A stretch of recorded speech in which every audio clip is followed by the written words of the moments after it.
सीने ते कुछ अखर बैठे रहिंदे ने जिंज सत्थर ते पुत्तर बैठे रहिंदे ने।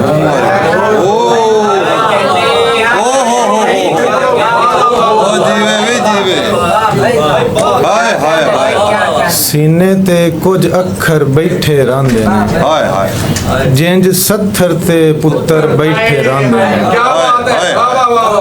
वेला वट्टे मार के रंग उड़ा छड़दा है। वेला वट्टे मार के रंग उड़ा छड़दा है। डर तां अंदरों अंदर बैठे रहिंदे ने। क्या बात। अखां दा कुंडा खड़का के बह जांदी है। अखां दा कुंडा खड़का के बह जांदी है। उधर हां नू फूल फुला के बह जांदी है। उधर हां नू फूल फुला के बह जांदी है। अल्लाह जाने छां नू केड़ियां भीड़ां ने। अल्लाह जाने छां नू केड़ियां भीड़ां ने। नित वेड़े नू सीने ला के बह जांदी है। अल्लाह जाने क्या बात। मेहरबानी। अल्लाह जाने छां नू केड़ियां भीड़ां ने। नित वेड़े नू सीने ला के बह जांदी है। अफजल भाई शेर भी कलर अंदरों अंदरी खादी जांदा है। कलर अंदरों अंदरी खादी जांदा है। मिट्टी अपना आप विखा के बह जांदी है। कलर अंदरों अंदरी खादी जांदा है। मिट्टी अपना आप विखा के बह जांदी है। सीने उत्ते निभे होए वक्तां दी डार। सीने उत्ते निभे होए वक्तां दी डार। रोज निमाशां वेले आके बह जांदी है। मुड़ फुल्लां नू जेड़े मुड़ के आउंदे ने। मुड़ फुल्लां नू जेड़े मुड़ के आउंदे ने। ओ तां फजरी बाग चा के बह जांदी है। मुड़ फुल्लां नू जेड़े मुड़ के आउंदे ने। मुड़ फुल्लां नू जेड़े मुड़ के आउंदे ने। ओ तां फजरी बाग चा के बह जांदी है। बहुत अच्छे। दौड़ है वाह यार फजरी तरेल नू मुड़ के नाल जोड़ के। मेहरबानी। दौड़ा है एक जी। बिस्मिल्लाह।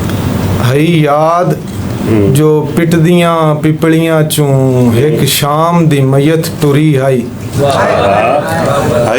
हई याद जो पिटदियां पिपलियां चूं एक शाम दी मयत टुरी आई। बन संदड़े गलियां वैन कीते गई चूंग दी डुसक भरी आई। बन संदड़े गलियां वैन कीते गई चूंग दी डुसक भरी आई। सिज निगर गया किन्ना गलियां विच हर घर विच बांग मिली आई। मेरी हालत वेख के अरश खुदा दे मड़ मुंह ते कालिक लई आई।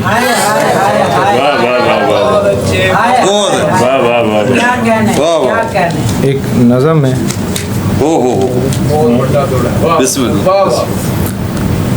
तरह कुड़ियां मैनू खाब विच वेख्या अध मोया ते वड्या होया। तरह नाल मेरा एडा सक्का लग भी कोई ना एक नू छड़ के। एक ने वेख्या शुरू तो तरह कुड़ियां मैनू खाब विच वेख्या अध मोया ते वड्या होया। तरह नाल मेरा एडा सक्का लग भी कोई ना एक नू छड़ के। एक ने वेख्या मेरा सारा पिंडा कंडियां नाल भरिया होया। जिब दे विच भी कंडे ही कंडे अखां विच भी मेरे मूँह चों इन्ना निकलदा है मैं की कीता है। ते एक कंडा मेरे सग विच फस जांदा है। वो रोंदी है डीकरां मार के रोंदी है तो उठ जांदी है। दूजी वेख्या ਉਹ ਕੁਰਸੀ ਤੇ ਬੈਠੀ ਹੋਈ ਏ ਤੇ ਮੈਂ ਭੋਏ ਤੇ ਮੇਰਾ ਪਿੰਡਾ ਸ਼ੀਸ਼ਿਆਂ ਨਾਲ ਭਰੀਤਾ ਹੋਇਆ ਹੈ। ਧੌਣ ਤੇ ਕੰਡ 'ਚ ਇੰਨੇ ਸ਼ੀਸ਼ੇ ਸਹੀ ਨਹੀਂ ਹੁੰਦਾ, ਸ਼ੀਸ਼ੇ ਨੇ ਜਾਂ ਧੌਣ ਤੇ ਕੰਡੇ ਪੂਰਾ ਪਿੰਡਾ ਲਹੂ ਵਿੱਚ ਰੱਜ ਕੇ ਰੁਬੜਿਆ ਹੋਇਆ ਹੈ। ਮੈਂ ਨਾਂਦੀ ਏ ਕੀ ਹੋਇਆ ਈ, ਕਹਿ ਕੀਤਾ ਹੈ, ਦੱਸਦਾ ਕਿਉਂ ਨੇ। ਮੈਂ ਮੂੰਹ ਵੇਂਦੀ ਏ ਤੇ ਰੋਂਦੀ ਏ, ਆਂਦੀ ਏ ਮੈਂ ਸ਼ੀਸ਼ੇ ਕੱਢਾਂ। ਜੇਬ ਦਾ ਸ਼ੀਸ਼ਾ ਕੱਢਦੀ ਦੰਦਣ ਖਾ ਕੇ ਮੇਰੀ ਝੋਲੀ ਵਿੱਚ ਆ ਪਈ ਏ। ਤੀਜੀ ਕੜਮੀ ਦੱਸਦੀ ਨਹੀਂ ਕੁਝ, ਰੋਂਦੀ ਬਸ ਨਹੀਂ ਕਰਦੀ, ਤਰਲੇ ਕਰਕੇ ਪੁੱਛ ਤੇ ਬੈਠਾ ਵੇਂਦੀ ਏ ਬਈ ਵਿਹੜੇ ਅੰਦਰ। ਤਰਲੇ ਕਰਕੇ ਪੁੱਛ ਤੇ ਬੈਠਾ ਵੇਂਦੀ ਏ ਬਈ ਵਿਹੜੇ ਅੰਦਰ ਚਿੱਟੀ ਥਿਗੜੀ ਵਿੱਚ ਕੋਈ ਬੰਦਾ ਕਜਿਆ ਪਿਆ ਹੈ। ਆਲ ਦੁਆਲੇ ਵਹਿਣ ਪੈ ਹੁੰਦੇ ਨੇ। ਮੈਂ ਪੁੱਛਨੀ ਆ ਕੀ ਹੋਇਆ ਹੈ, ਕੌਣ ਹੈ, ਦੱਸਦੇ ਕਿਉਂ ਨਾ। ਇੰਨੇ ਵਿੱਚ ਮੰਜੀ ਤੂੰ ਥੱਲੇ ਬਾਹ ਲਮਕੀ ਏ, ਤੂੰ ਸਾਰੇ ਦਾ ਸਾਰਾ ਲਹੂ ਨਾਲ ਭਰਿਆ ਹੋਇਆ ਹੈ, ਸਾਰੇ ਤੈਨੂੰ ਰੋ ਬੈਠੇ ਨੇ, ਤੂੰ ਮੇਰੀ ਬਾਹ ਫੜ ਲੈਣਾ ਹੈ ਤੇ ਆਨਾ ਹੈ ਹੁਣ ਮੈਂ ਡਾਕਟਰ ਵੱਲ ਨਹੀਂ ਜਾਣਾ। ਉਹ ਰੋਂਦੀ ਏ, ਚੁੱਪ ਨਹੀਂ ਕਰਦੀ। ਡਾਕਟਰ ਆਂਦੇ ਨੇ ਇੰਜ ਦੀਆਂ ਗੋਲੀਆਂ ਖਾ ਕੇ ਸੁੱਤਿਆਂ ਇੰਜ ਤੇ ਖਾਬ ਬੰਦੇ ਨੂੰ ਆਉਂਦੇ ਨੇ। ਬੰਦਾ ਪੁੱਛੇ ਗੋਲੀਆਂ ਖਾ ਕੇ ਮੈਂ ਸੁਣਨਾ, ਕੁੜੀਆਂ ਨੂੰ ਕਿਉਂ ਖਾਬ ਆਉਂਦੇ ਨੇ। ਇਹ ਚਿੰਤਾ ਹੁਣ ਦਾਰੂ ਖਾਦਿਆਂ ਵੀ ਨਹੀਂ ਜਾਂਦੀ, ਅੱਖ ਨਹੀਂ ਲੱਗਦੀ ਬਈ ਉਹਨਾਂ ਦੇ ਅਥਰੂ ਮੇਰੀ ਝੋਲੀ ਵਿੱਚ ਹੀ ਕਿਉਂ ਡਿੱਗਦੇ ਨੇ।